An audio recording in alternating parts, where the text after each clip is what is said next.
you know, I'm so moved by everything that I've heard today. I want to thank all of you, members of the jury, and Cyril Villion and everybody else. Mostly, it's so.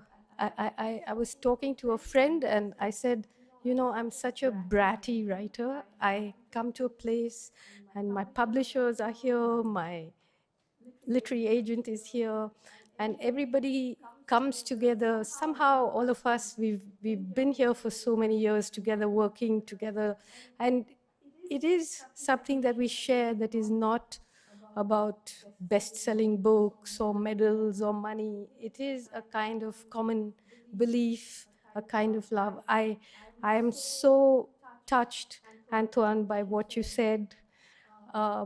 Antoine, I think, has published every single word that I've ever written, right from the beginning. Hans, we have so many stories about how he came to be my publisher in Frankfurt. You know, there were a lot of publishers who wanted to publish The Ministry of Utmost Happiness, and I said, I'll have to ask the characters in the book who they like. And they told me they like Hans. And my agent said, but this is impossible, you know, they're not offering the kind of money that other publishers are offering. I said, they don't care. They just like him, you know. So it's such a wonderful occasion to be here. And, you know, I'm not going to be able to give the kind of lyrical and poetic speeches that other people gave, because I can't be poetic about myself. So, and yes, I am going to make an urgent intervention right now, because the things that are happening can I just keep this? Are happening at a pace. So I thank the Charles Vellon Foundation for honoring me with the 2023 European Essay Award. It may not be immediately apparent how delighted I am to receive it. It's even possible that I'm gloating. What makes me happiest is that it's a prize for literature, not for peace, not for culture or cultural freedom, but for literature, for writing, and for writing the kind of essays I write and have written for the past 25 years. They have mapped step by step India's descent, although some see it as an ascent, into first majoritarianism and then full-blown fascism. Yes, we continue to have elections, and for that reason, in order to secure a reliable constituency, the ruling party, the BJP's message of Hindu supremacism has relentlessly been disseminated to a population of 1.5 billion people. Consequently, elections are a season of murder, lynching, and dog whistling, the most dangerous time for India's minorities, Muslims and Christians in particular. It is no longer just our leaders we must fear, but a whole section of the population. The banality of evil, as Hannah Arendt would have called it, the normalization of evil is now manifest in our streets, in our classrooms, in our very many public spaces. The mainstream press, the hundreds of 24-hour news channels have been harnessed to the cause of fascist majoritarianism. India's constitution has effectively been set aside. The Indian Penal Code is being rewritten. If the current regime wins a majority in 2024, it is very likely we will see a new constitution. It is very likely that the process of what is called delimitation, a reordering of constituencies, or gerrymandering, as is known in the US, will take place, giving more parliamentary seats to those Hindi-speaking states in North India where the BJP has a base. This will cause real great resentment in the southern states and has the potential to balkanize India. Even in the unlikely event of an electoral defeat, the supremacist poison that runs deep, has compromised every public institution that is meant to oversee the checks and balances. And right now, there are virtually none except a weakened and undermined Supreme Court. So let me thank you once again for this very prestigious prize and for the recognition of my work. Although I must tell you that a Lifetime Achievement Award makes a person feel old. I'll have to stop pretending that I'm not. It's a great irony in some ways to receive a prize for 25 years of writing, warning about the direction in which we were headed, that was not heeded, but instead often mocked and criticized by liberals and those who considered themselves progressive too. But now the time for warning is over. We are in a different phase of history. As a writer, I can only hope that my writing will bear witness to this very dark chapter that is unfolding in my country's life. And hopefully the work of others like myself lives on, and it will be known that not all of us agreed with what is happening. My life as an essay writer was not planned, it just happened. My first book was The God of Small Things, published in 1997. That happened to be the 50th anniversary of India's independence from British colonialism. I just wanted to say one thing which is not in the text. Quite a few of the speakers made a reference to a character in The God of Small Things called Charco. He was my uncle, really. He was a real person, a Rhodes Scholar who became a pickle factory manager in this little town. He was like my father to me, and he died 4 days ago.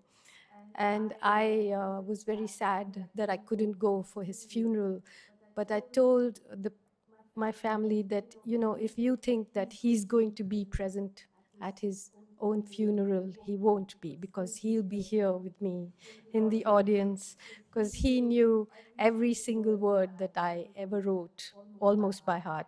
So he is here, sitting somewhere between you. It had been 8 years since the Cold War had ended, and Soviet communism had been buried in the rubble of the Afghan-Soviet War. It was the beginning of the US-dominated unipolar world in which capitalism was the uncontested victor. India realigned herself with the United States and opened her markets to corporate capital. Privatization and structural adjustment were the anthem of the free market, and India was taking her place at the high table. But then in 1998, a BJP-led Hindu nationalist government came to power. And the first thing it did was to conduct a series of nuclear tests. They were greeted by most people, including writers, artists, journalists, in a language of virulent chauvinistic nationalism. What was acceptable as public discourse suddenly changed. At the time, having just won the Booker Prize for my novel, I had inadvertently been cast as one of this aggressive new India's cultural ambassadors.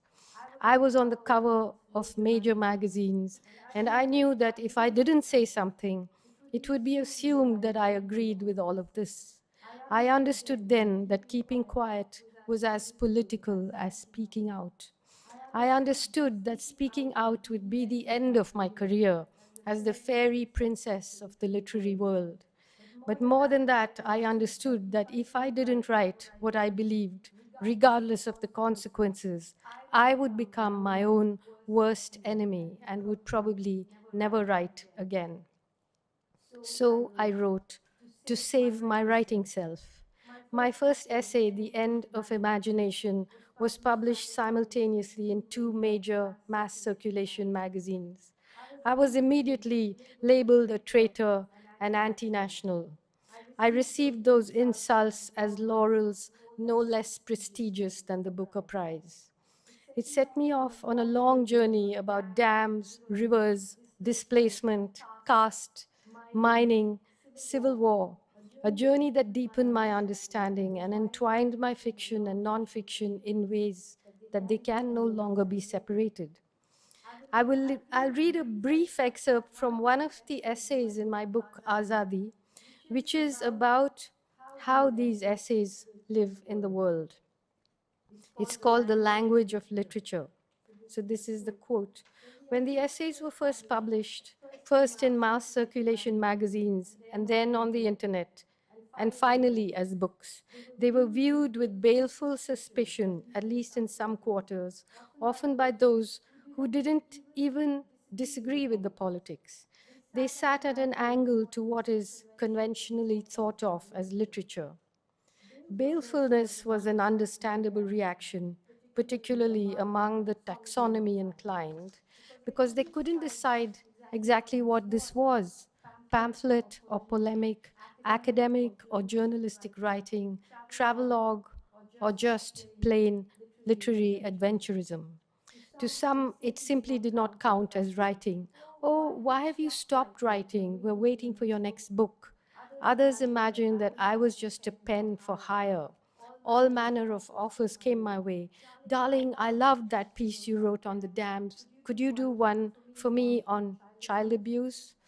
This actually happened, and I said to her, for or against. I was sternly lectured mostly by upper caste men about how to write, the subjects I should write about, and the tone I should take. But in other places, let's call them places off the highway, the essays were quickly translated into other Indian languages, printed as pamphlets, distributed for free in forests and river valleys, in villages that were under attack, on university campuses where students were fed up of being lied to. Because these readers, out there on the front lines, already been singed by the spreading fire, had an entirely different idea of what literature is or ought to be. I mention this because it taught me that the place for literature is built by writers and readers. It's a fragile place in some ways, but an indestructible one.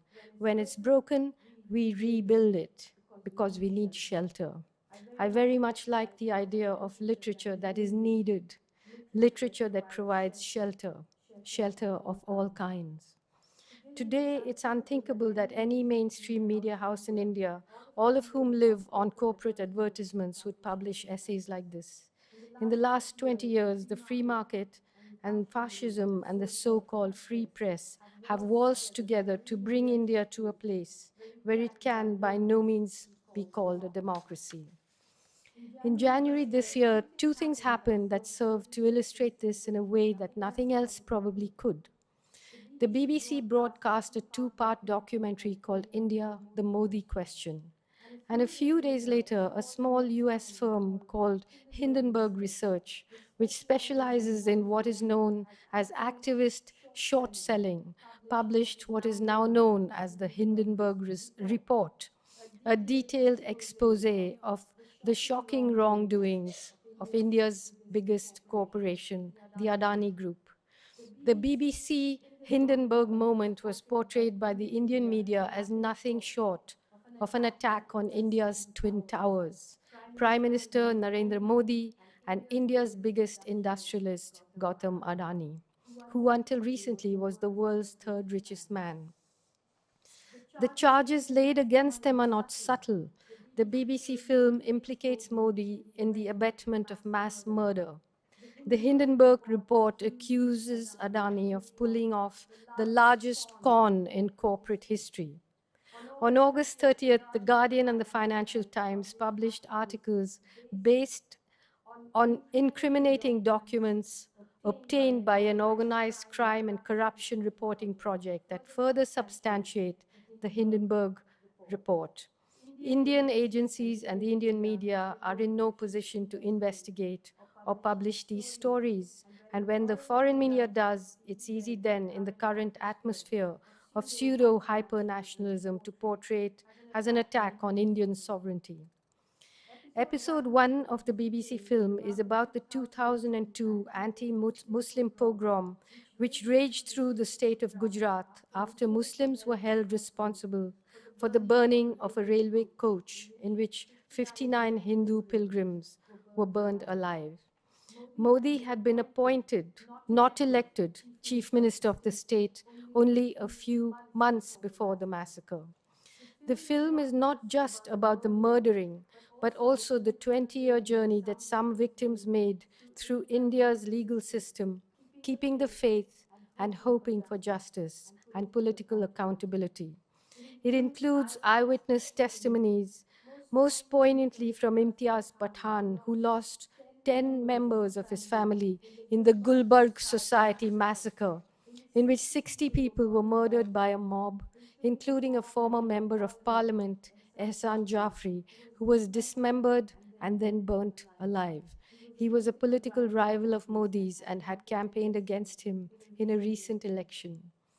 It was one of several similarly gruesome massacres that took place over those few days in Gujarat. One of the others, not in the film, was the gang rape of 19-year-old Bilkis Bano and the murder of 14 members of her family, including her 3-year-old daughter.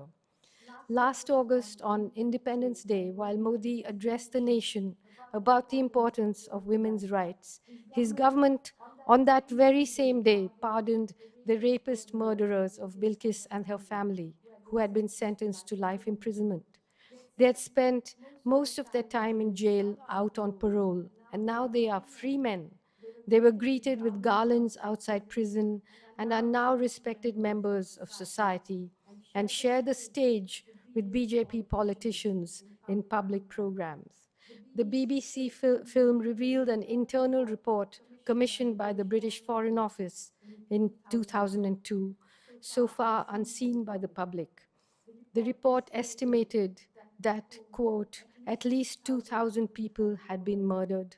It called the massacre a pre-planned pogrom, which bore, and I quote, all the hallmarks of ethnic cleansing. It said reliable contacts had informed them that the police had been ordered to stand down, and it laid the blame squarely on Modi's door, at Modi's door. After the pogrom, the US denied him a visa, but Modi won 3 consecutive elections and remained Gujarat's chief minister until 2014. And the ban was revoked. After the program, his visa was revoked, and then the ban was revoked after he became prime minister. The Modi government banned the film. Every social media platform complied with the ban and has taken down all links and references. That means Twitter, Facebook, all these people just agreed to take it down.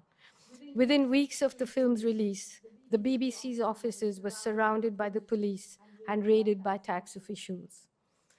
The Hindenburg report accuses the Adani Group of engaging in brazen stock manipulation and an accounting fraud scheme, which, through the use of offshore shell entities, artificially overvalued its key listed companies. According to the report, the Adani's companies are overvalued by more than 85%. Modi and Adani have known each other for decades. Their friendship was consolidated after the 2002 Gujarat pogrom. At that time, much of India, including corporate India, recoiled in horror at the open slaughter and mass rape of Muslims that was staged on Gujarat streets by vigilante Hindu mobs. Adani stood by Modi, and with a small group of Gujarati industrialists, set up a new platform of businessmen. They denounced Modi's critics and supported him as he launched a political career as Hindu Hriday Samrat, the emperor of Hindu hearts. And so was born what is known as the Gujarat model of development, violent Hindu nationalism underwritten by serious corporate money. In 2014, after 3 terms as Chief Minister of Gujarat, Modi was elected Prime Minister of India. He flew to his swearing-in ceremony in a private jet with Adani's name emblazoned across the body of the aircraft. In the 9 years of Modi's tenure, Adani became the world's richest man. His wealth grew from $8 billion to $137 billion. In 2022 alone, he made $72 billion, which is more than the combined earnings of the world's next 9 billionaires put together. The Adani Group now controls a dozen shipping ports that account for the movement of 30% of India's freight, 7 airports that handle 23% of India's airline passengers, and warehouses that collectively hold 30% of India's grain. It owns and operates power plants that are the biggest generators of the country's private electricity. Yes, Adani is one of the world's richest men, but if you look at their rollout during elections, the BJP is not just India's, but perhaps even the world's richest political party. In 2016, they introduced the scheme of electoral bonds to allow corporations to fund political parties without their identities being made public. It has become the party with by far the largest share of corporate funding.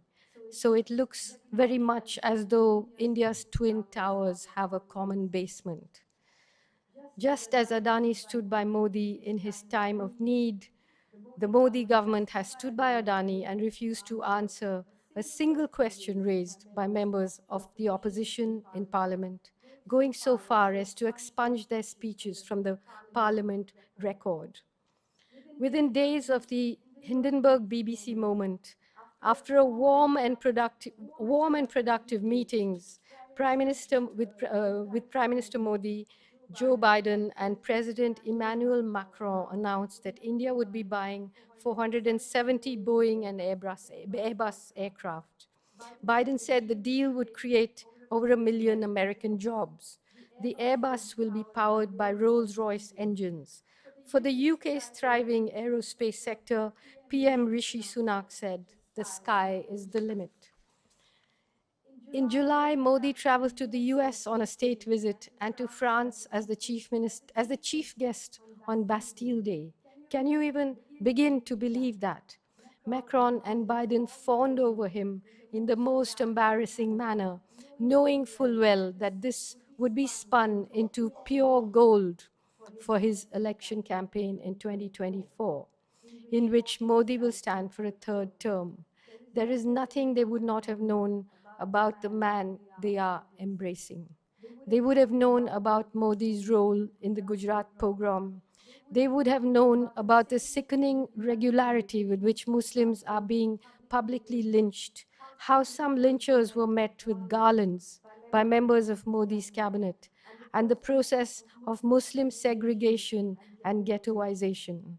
They would have known about the burning down of hundreds of Christian churches by Hindu vigilantes.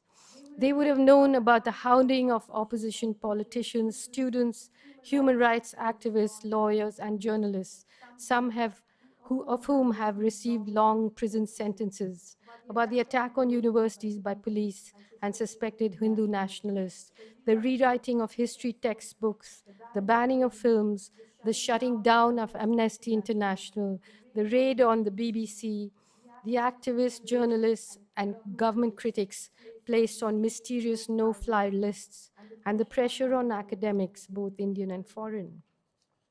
They would have known that India now ranks 161 out of 180 countries on the World Press Freedom Index. Like now at the G20, can you imagine that the American Press Corps arrived and they were not allowed to do a press conference? And Biden agreed to it. And then he went to Vietnam and did a press conference about the press conference about the G20 in India, because Modi in 9 years has never addressed a single press conference. He will not speak to the press. They would have known about the sword-wielding, violent Hindu vigilante mobs who regularly and openly call for the annihilation of Muslims and the rape of Muslim women.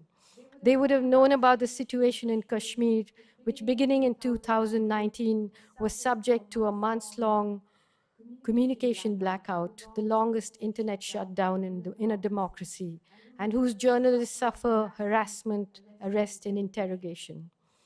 They would have known about the Citizenship Amendment Act passed in 2019, that barefacedly discriminates against Muslims, the massive protests that it touched off, and how those protests only ended after dozens of Muslims were killed the following year by Hindu mobs in Delhi, which incidentally took place while Donald Trump was in town, and he said not a word. They would have known about how the Delhi police forced grievously injured young Muslim men who were lying on the street to sing the Indian national anthem while they prodded and kicked them, and one of them died subsequently. They would have known that at the same time they were fating Modi, Muslims were fleeing a small town in Uttarakhand in northern India after Hindu extremists marked X on their door and told them to leave. There is open talk of a Muslim-free Uttarakhand. They would have known that under Modi's watch, the state of Manipur in India's northeast has descended into a barbaric civil war. A form of ethnic cleansing has taken place. The center is complicit, the state government is partisan, and the security forces are split between the police and others with no chain of command. The internet has been cut. News takes weeks to filter out. Still, the world's powers choose to give Modi all the oxygen he needs to destroy the social fabric and burn India down.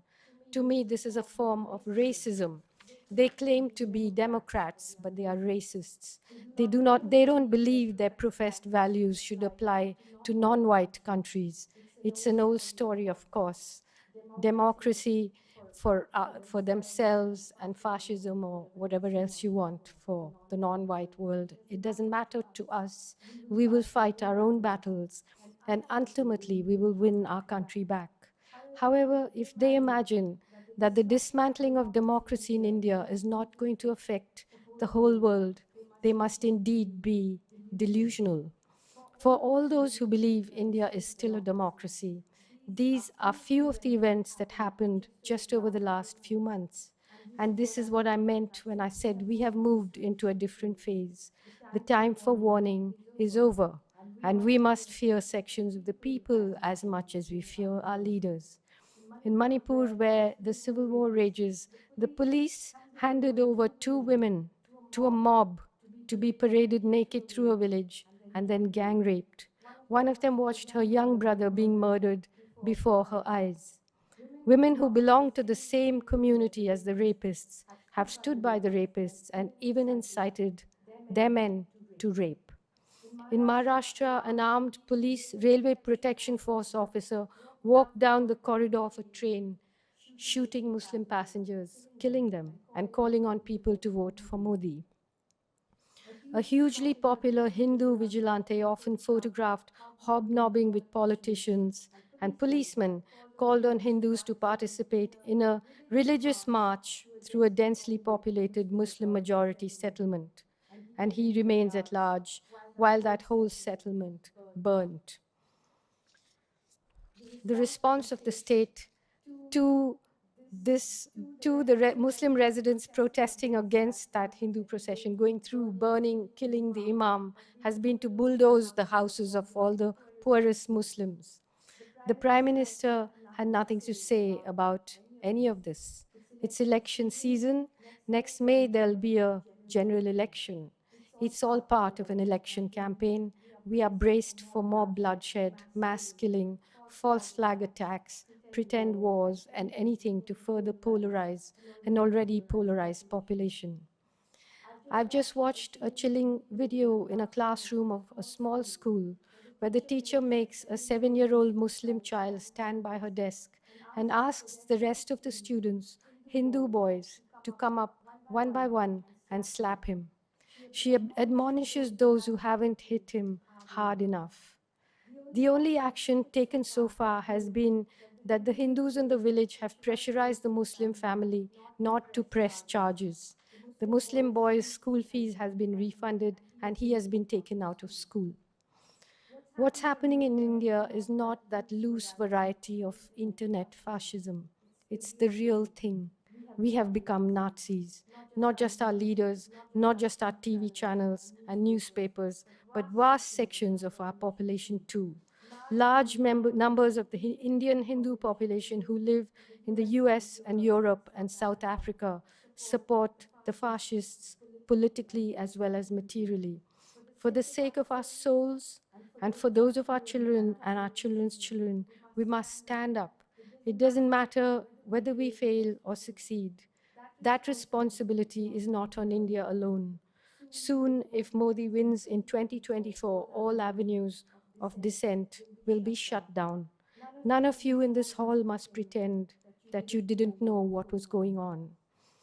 If you permit me, I will end by reading a section from my first essay, The End of Imagination.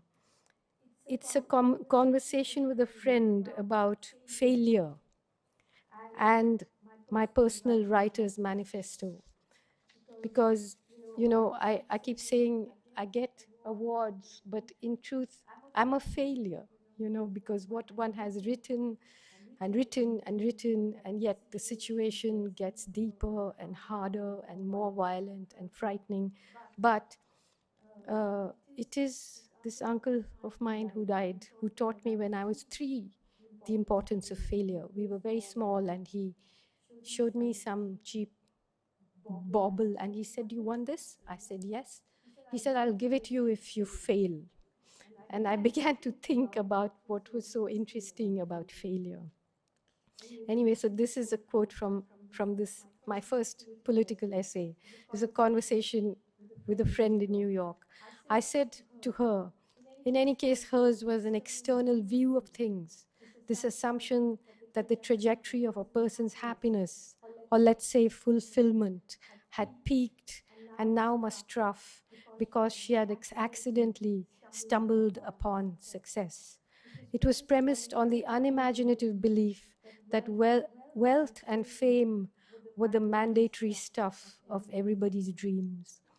You've lived too long in New York, I told her. There are other worlds, other kinds of worlds, other kinds of dreams, dreams in which failure is feasible, honorable, sometimes even worth striving for.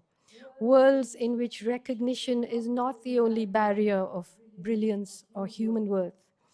There are plenty of warriors that I know and love, people far more valuable than myself, who go to war each day, knowing in advance that they will fail. True, they are less successful in the most vulgar sense of the word, but by no means less fulfilled. The only dream worth having, I told her, is to dream that you will live while you're alive and die only when you're dead. Which means exactly what? She asked. I tried to explain, but didn't do a very good job of it. Sometimes I need to write, to think. So I wrote it down for her on a paper napkin, and this is what I wrote. To love, to be loved, to never forget your own insignificance, to never get used to the unspeakable violence and the vulgar disparity of life around you, to seek joy in the saddest places, to pursue beauty to its lair, to never simplify what is complicated or complicate what is simple, to respect strength, never power, above all to watch, to try and understand, to never look away, and never, never to forget. Let me thank you once again for the honor of this award. I loved the part in the prize citation in which it says Arundhati Roy uses the essay as a form of combat. It would be presumptuous, arrogant, and even a little stupid of a writer to believe that she could change the world with her writing. But it would be pitiful if she didn't even try. Before I go, I just want to say this. This prize comes with a lot of money. It will not stay with me. It will be shared with the very many impossibly courageous activists, journalists, lawyers, filmmakers who continue to stand up to this regime with almost no resources. However grim the situation is, please know that there is a tremendous fight back. Thank you.